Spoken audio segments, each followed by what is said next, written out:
Dream in July. And when the fires began in LA, I had remembered this dream that I had, but I didn't really look into it or anything, but I save all my dreams in my phone. I text them to myself. So I knew about the dream, but I couldn't remember all the details at that point. So this morning I looked up my dream, and it's very close to what happened in LA. And I think the Lord showed me what happened. I do. And I'm not here to say, look at me, I'm a prophet and my dream came to pass. That is not why I'm making this video. I've had other dreams that have come to pass too, but I'm not, sometimes I'll share, sometimes I won't. I pray about these things.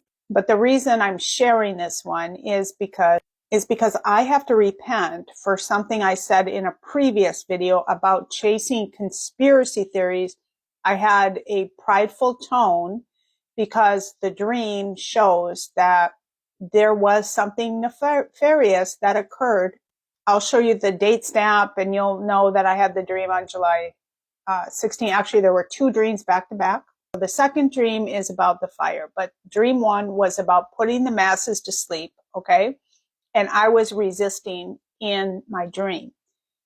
And they were going to unalive me because of that. But first I have to repent because I said something that, you know, my tone was prideful. It bothered me after I made the video and I kept going back and forth, like, should I take that down? And did I have too much of an attitude? Like, I probably offended some people there talking about conspiracy theories and all that kind of stuff. Now, it's right here. It doesn't even matter how it started. That's the last thing I care about. I'm not going to go down a rabbit hole to try to figure out, okay, was it arson? Was it this? What? I don't care. Okay. So I repent for that because the dream, you know, is going to show that it may not be that far-fetched after. It's going to be easier for me to read the dream from my computer, and then I'll show you the screenshot here on the screen at the same time.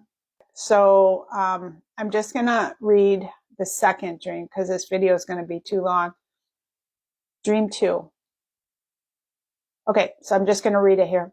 Now, this is July 16, 2024. Now, I was at a hotel, it felt like I may have been out of town. But again, like the first dream, the context is gone. I remember Dan Fossman, of all people, was there too. Anyway, now Dan Fossman he's an ex-coworker of mine from years ago. Of all people, was there too. I don't know this family I was with. So I was in this hotel with a family, but they seemed like a family. Parents, kids, and a little baby. I think Jude was with me too. Jude is my dog, my family's dog. Anyway, I was at a hotel in a sitting area, and a little ways away, I could overhear a conversation among a group of what appeared to be police officers. Now, I'm telling you, they were police officers. They had black police uniforms on. They were talking about how they were going to start a fire in this area and proceeded to get up and walk out the door. I waited a bit, then followed them down a few blocks from the hotel. I came across a residential neighborhood. I could see from a distance these police officers setting a fire in a small woodsy area behind a few homes. I could hear the fire sizzling, and they also put some big ice balls in a few people's yards and garages. So they had these, they look like ice cubes, but they were this big. You would need two hands to carry one ice cube. And they were placing them, like strategically placing them in different spots. Like one of them they put inside someone's garage. Okay. I'm not sure yet.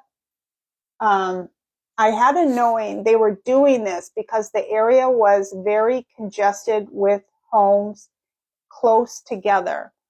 Now I noticed there was a couple. So there was a man and a woman sitting outside their home on their driveway in lawn chairs. And they looked like they were on drugs. They didn't notice a thing. But their house was one that I saw the cop put a big ice ball in. Put the big ice balls. When I realized all of this and saw the fire growing quickly, I wanted to rush back to the hotel and tell the family I was with. I turned back towards the hotel and noticed now the roads were flooded out. The road I had to take to get back there was uphill and covered in about a foot of water coming downstream directly towards me like a flood. I had Jude in my hands, and Jude is my dog, our dog. And I told myself, I can do it. Like, I remember this urgency, like, I gotta go. I gotta warn this family of this fire. And I pushed myself to walk up the hill through the rushing water. So this rushing water is coming down this hill at high speed, and I'm going directly against the water with the dog going up the hill, walking on foot, trying to urgently warn this family. And I told myself, I can do it. I pushed myself to walk up the hill through the rushing water. I made it back to the hotel. I ran in the room and said, listen to the family. I said, there's a fire and we need to get out of here. And before I could finish speaking or saying this, the fire alarms were already going off in the hotel. End of dream. So the urgency of going up that hill to warn the family, okay?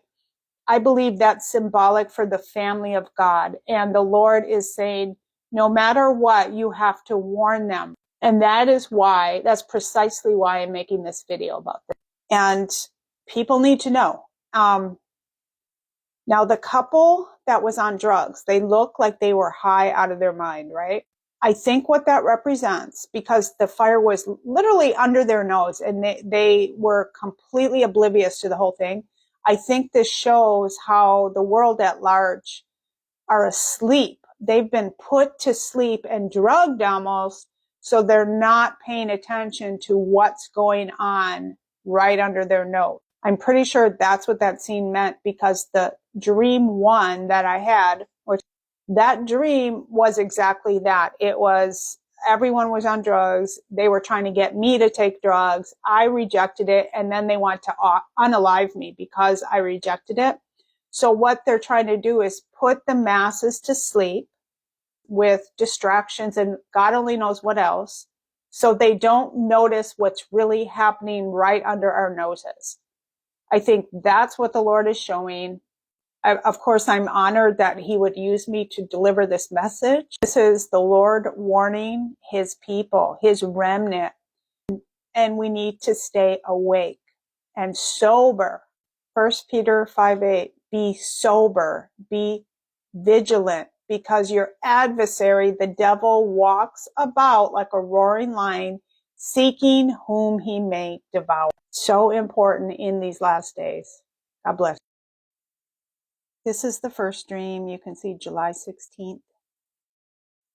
I was at some place, not sure, maybe like an apartment complex, and the people were drug addicted folks. One guy named Justin offered me some, I'm not going to read it all, but here it is.